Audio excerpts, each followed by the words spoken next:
It be that time of year again. That's right.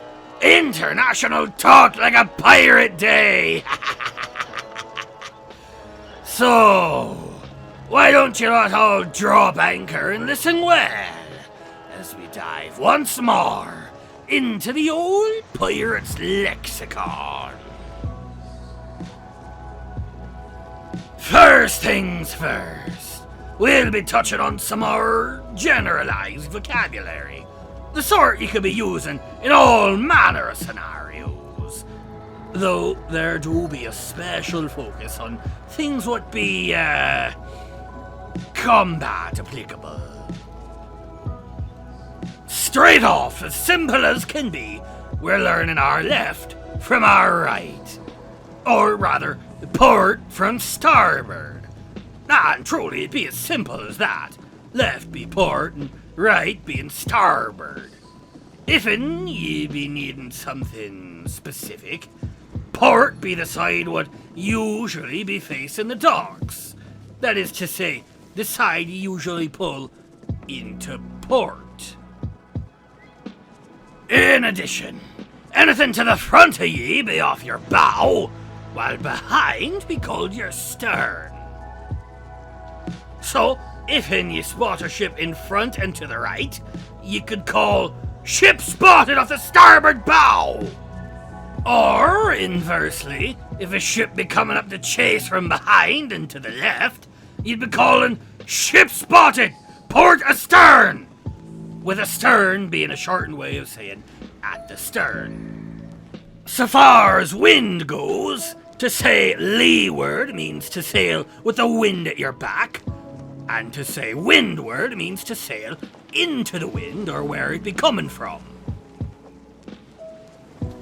You can also shout to your helmsman, "Port your helm!" to tell him to turn to port, "Port yet!" to tell him to keep turning port, and "hard to port!" to tell him to turn to port like their life depends on it, as it usually does. And of course, this goes for starboard as well. The best time to be doing this, of course, is when the wheel be turned as far as it'll go already, so as you can, as the kids say, rage bait your helmsman. Now, as for specific crew demands, as any good captain knows, you must be quick to give orders so as your crew can get a clear understanding of what you want and hop to it quick like. So, most things must be kept short, sweet, and to the point. For example, to man something means to use and operate it. So, instead of saying, "take over steering," you'd call for someone to man the helm. I'll also add, with regards to cannons, you may want to try numbering them, and to make clear to your crew which one be which. So, if in a ship be coming into range off your port bow, and your front two guns have a shot, you could say, "Man number 2 gun, port!" That is, second gun from the front left side, savvy? If'n you call all hands to a task, it means your whole crew, such as all hands to starboard guns, or all hands on deck. Now, let's put it all together in a sentence, shall we? All hands on deck! Ship spotted off the port bow! Man the guns, port 2 and 3! One of you, man the helm and hard to starboard! All man the yards and get us leeward! See, it's really as simple as that. But, as I've oft said, it ain't only what you say, it's how you be saying it. If'n you talk the part, use the right words and such, but refuse to commit, you'll sound a proper fool.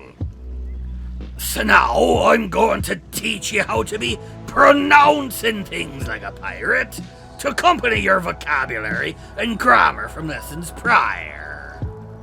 Now, it'd be important to note that none of what I be telling you here is especially consistent, and that be by design. As a great pirate once said, It'd be more what you call guidelines than actual rules. Apply what you learn here when it feels right, and try not to overdo it, lest your words fall to utter incomprehensibility. First, we'll be learning all the wonderful parts of speech that you're to drop, omit, and otherwise not bother with. Like, say, starting syllables. If in a starting syllable be naught but a single vowel sound, or if what remains can still hold a semblance to the word itself, then drop it. Examples of this would be against for against, above for above, sept for accept, and member for remember. Similar rules apply for middle syllables. Remember, especially single vowel sounds. For instance, governor be for governor, or if you want to be combining it with the prior rules, extraordinary would become extraordinary, and as such would become a great example of why you should be sparing with your applications here. Let's see. Oh, you can omit starting consonants, especially when it be an H. So, for example, here would become ear, so you'd say come here. Hostage becomes ostage, so you'd say I have an hostage. So on and so forth. You can drop consecutive consonants, so instead of saying aye captain, it'd be aye captain.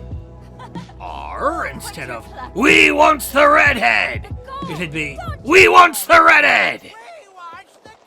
Same with intervowel consonants.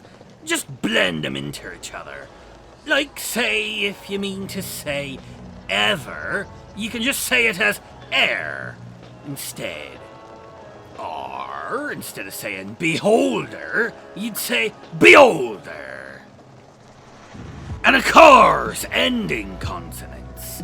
And becomes an, going becomes going, of can be o.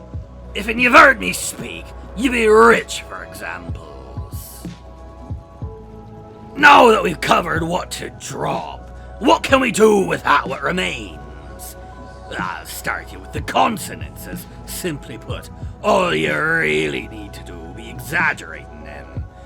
Draw them out, be more harsh with them, especially your R's. Hiss your S's, click your T's, growl your R's. Whatever you say it longer than you'd hear from any landlubber. Practice by saying these words for starters. Corroborator, attest, assessments. Next we move on to vowels, as there be an awful lot more to do with these funny little guys.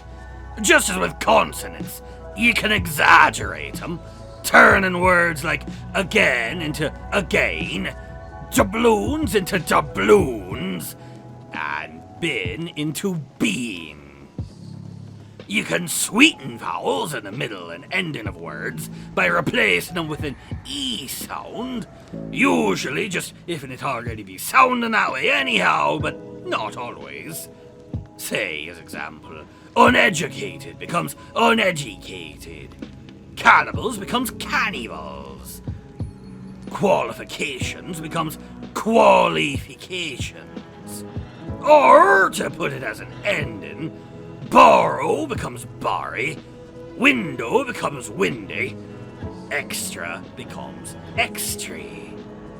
Or, alternatively, you can choose to darken middle and ending syllables instead, by adding an R to them, so long as ye be leading into that R all proper like. Suffocate becomes suffocate, appetizing becomes appetizing, to becomes ter, and swallow becomes swaller.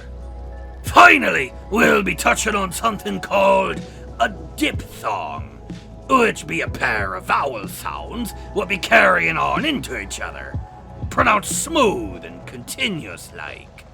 For example, in the word pie, it be p-a-e, the a-e being the diphthong here. You know, a-e, I-e, I, pie. Understand? Perfect. Now, as afar, your main options here be exaggeration and expulsion. To exaggerate them proper like, you can fully pronounce the vowel sounds what make up the diphthong. For instance, a landlubber may say, "How can you stand by and allow this?" But a diphthong-savvy pirate would say, "How can ye stand by and allow this?" By contrast, you can also try dropping the diphthongs by removing one of the vowel sounds from it.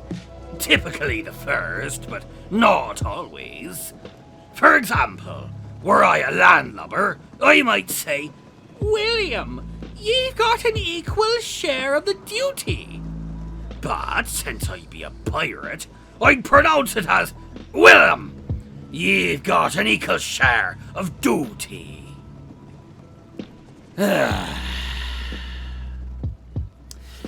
Separately, any single part of this guide to pronunciation be naught but a mangling of the English tongue.